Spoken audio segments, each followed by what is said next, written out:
অবশেষে আশঙ্কা হলো সত্যি, ভূতনির কালটনটোলা গ্রামের যে অস্থায়ী বাঁধ ছিল তা কিন্তু রবিবার ভোর রাতে ভেঙে যায়। আর ভেঙে যাবার ফলে কিন্তু ভূতনির 3টি অঞ্চলে জল ঢুকতে শুরু করেছে। ব্যাপক আতঙ্কে রয়েছে ভূতনির বাসী।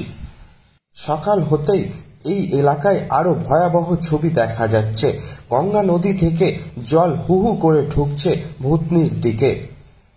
এই মুহূর্তে পরিস্থিতির উপর যদি শেষ দপ্তর কোনো নিয়ন্ত্রণ না করে তো আর নিমিষের মধ্যেই ভূতনির 3টি অঞ্চল প্লাবিত হবে বলে আশঙ্কা করছে গ্রামের মানুষজন।